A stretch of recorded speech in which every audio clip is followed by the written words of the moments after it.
Fala galerinha, beleza? Professor Beraldo na área para mais um montão de aula de biologia para vocês. Para você que quer aprender biologia de verdade, para você que quer entender a biologia raiz do negócio, vem comigo. Bora comigo que vocês vão aprender a biologia de verdade, pessoal. Bora para a aula. Bom, galerinha, hoje a nossa aula é sobre o sistema circulatório, certo?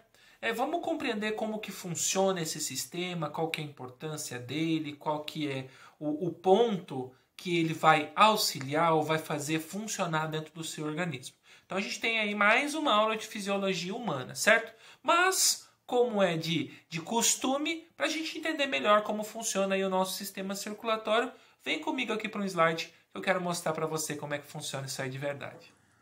Bom, pessoal, vamos entender então um pouquinho melhor sobre o sistema circulatório. Primeira coisa, o que forma, ou quais órgãos, ou quais sistemas em conjunto vão formar um sistema circulatório? O sistema circulatório ele é formado principalmente por uma bomba principal, que é o coração, certo? E o coração está interligado com um conjunto de vasos sanguíneos, certo? Veias, artérias, arteríolas, pequenos vasinhos, tá? Todos eles estão interligados, com a função primordial de transportar nutrientes, transportar gases, transportar hormônios, certo? Transportar substâncias que são levadas para o sistema excretor, ou seja, a principal função do seu sistema circulatório é fazer o transporte de infinitas coisas dentro do seu organismo, certo? O órgão primordial do sistema circulatório é o coração. Ele vai ficar num lugar específico aí da sua caixa torácica, certo? Que é uma região que a gente chama de mediastino, certo? Ali na região do mediastino, que tem inclusive uma modificação na anatomia pulmonar para poder caber perfeitamente o coração naquele espaço, certo? Você tem ainda a estrutura de formação do coração, que é o miocárdio, que é o músculo cardíaco propriamente dito, certo? Revestindo exteriormente por uma estrutura que é chamada de pericárdio, certo? Tanto o revestimento externo quanto o revestimento interno, só que no interno a gente vai chamar de endocárdio para poder fazer esse processo de revestimento do nosso coração, certo? O coração ele tem uma anatomia específica. No caso dos humanos, ele é dividido em 4 cavidades, 2 átrios, um átrio direito e um átrio esquerdo, como mostra aqui na imagem para a gente, átrio direito e átrio esquerdo, e 2 ventrículos, ventrículo direito e ventrículo esquerdo. Essas cavidades, elas são separadas, certo? Nós temos aqui estruturas que separam essas 4 cavidades do coração e que permitem que não ocorra a mistura de sangue dentro dessas cavidades, certo? Aqui dentro do átrio direito, nós temos, chegando no coração, as veias cava superior e inferior, que trazem o sangue do corpo depois dele ser utilizado. Depois, saindo do átrio direito e entrando no ventrículo direito, nós temos a válvula que é chamada de válvula tricúspide, certo? Aí dessa válvula tricúspide a gente chega no ventrículo direito, do ventrículo direito para ir para o pulmão, sai o sangue aqui, certo? Pela válvula tronco pulmonar e atinge as artérias pulmonares direita e esquerda. A artéria pulmonar direita vai para o pulmão direito, a artéria pulmonar esquerda vai para o pulmão esquerdo, certo? Lá no pulmão acontece a hematose, acontece a troca de gases e aí nós vamos para o próximo passo, certo? O sangue chega dos pulmões pelas veias pulmonares superior e inferior direita e esquerda, certo? Então é a ligação do pulmão com o coração, entra no átrio esquerdo, certo? Do átrio esquerdo, para passar para o ventrículo esquerdo, a gente passa pela válvula bicúspide ou mitral, e depois do ventrículo esquerdo, para ir e ser distribuída pelo corpo, o sangue passa pela válvula da aorta, depois chega na aorta, certo? Desculpa, pessoal. Passa pela válvula aorta, chega na aorta, e da aorta vai ser distribuída para o corpo. Sai para aqui, para a artéria tronco-braquiocefálica, que vai pegar a parte superior do corpo, depois a artéria carótida, certo? Depois a artéria subclávia, e depois o arco aqui da aorta, ele faz a curva e desce para o seu corpo para poder distribuir para os membros inferiores, certo? Essa é a anatomia geral do nosso coração. Aqui eu tenho uma demonstração de como ocorre a circulação sanguínea. Aqui do ventrículo direito que vai para o pulmão, a gente tem a pequena circulação, circulação pulmonar ou pequena circulação. E depois do coração para o corpo, que sai aqui do ventrículo esquerdo e vai para todo o corpo, a gente vai chamar de grande circulação ou circulação sistêmica, certo? O caminho que é feito nas duas circulações, ele é muito simples, tá? Para a pequena circulação, a gente tem o início no ventrículo direito, depois a artéria pulmonar, pulmões, para onde ocorre a hematose, veia pulmonar e átrio esquerdo. E a circulação sistêmica, como já foi mostrado para vocês, inicia-se no ventrículo esquerdo, passa para a artéria aorta, vai para o corpo, para os tecidos, faz a troca, né? É utilizado o oxigênio que é carregado por esse sangue, vai para a veia cava superior e inferior e depois entra novamente pelo átrio direito. Tudo isso bem simples. Quando eu expliquei a anatomia do coração, eu mostrei esses passos para vocês, certo? O coração, pessoal, para conseguir fazer o sangue circular, ele precisa bombear. E esse bombeamento a gente chama de batimento cardíaco. Dentro desse ciclo de batimento cardíaco, onde o miocárdio, que é a musculatura do coração, contrai e relaxa, a gente tem um movimento que é denominado de sístole para a contração e diástole para o relaxamento, certo? Então, sempre que o coração contrai, a gente chama de movimento de sístole ou movimento sistólico, e quando o coração relaxa, né, a gente chama de diástole ou movimento diastólico. E esses movimentos de contração e relaxamento permitem a expulsão do sangue que está dentro do coração e depois no relaxamento que esse coração encha de sangue novamente para fazer todo o processo de bombeamento novamente, tá?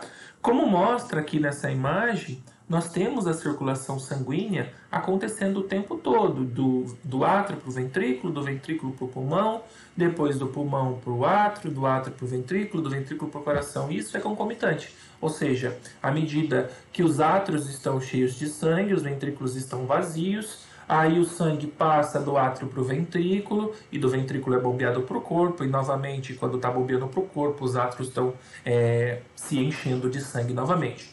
Essa alteração durante as sístoles e as diástoles, elas causam diferentes pressões dentro do coração. E é exatamente o que a gente consegue aferir no momento onde você tem o aferimento da sua pressão, tá? A pressão máxima a gente chama de pressão sistólica ventricular, certo? Que ela é em torno de 120 milímetros de mercúrio aí como considerado normal. E a pressão mínima, que é a pressão diastólica ventricular também, é de aproximadamente 80 milímetros de mercúrio. O que significa isso?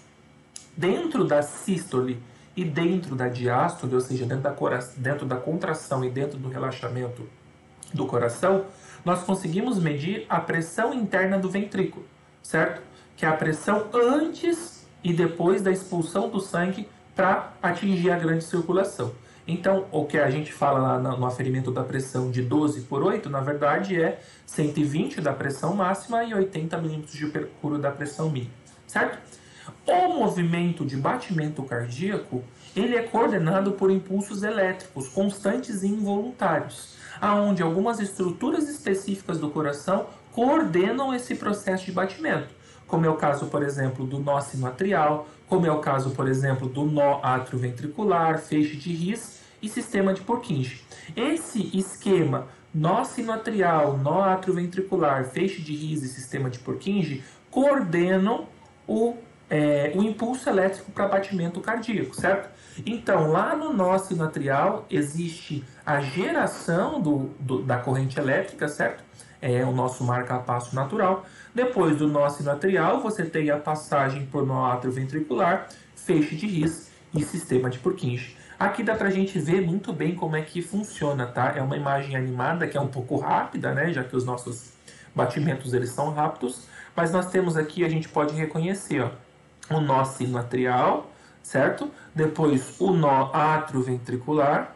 Depois aqui o feixe de His, certo? E aqui embaixo o sistema de Purkinje, ou as fibras de Purkinje, que é onde ocorre a dissipação do impulso nervoso e a volta lá para o nó sinoatrial, onde novamente vai acontecer a contração, ou o impulso elétrico para a contração do coração. Certo, pessoal? Bom, pessoal, e para quem quem gosta um pouquinho, dá para compreender como que aquele esquema de contração e relaxamento dentro dos movimentos de sístole e diástole são compreendidos, certo? Por exemplo, aqui nessa marca de um eletrocardiograma, a gente tem a onda P, o complexo QRS e a onda T. O que acontece em cada um desses pontos? Aqui na onda P, certo? Nesse intervalo de P até Q, nós temos a contração atrial, certo? Para que essa contração do átrio aconteça, eu preciso ter uma despolarização da parede do átrio, certo? Depois no complexo aqui mostrado como complexo QRS, certo? Que é esse pico da onda do QRS, nesse QRS intervalo mostrado aqui na imagem, a gente tem a contração do ventrículo, tá? Também por despolarização ventricular. Sempre que eu tenho uma contração por impulso elétrico, eu preciso despolarizar a membrana por bomba só de potássio, eles invertem a concentração, certo? E depois, o próximo passo seria a onda T, certo? Nesse segmento aqui do último ponto do S até o ponto do T, certo?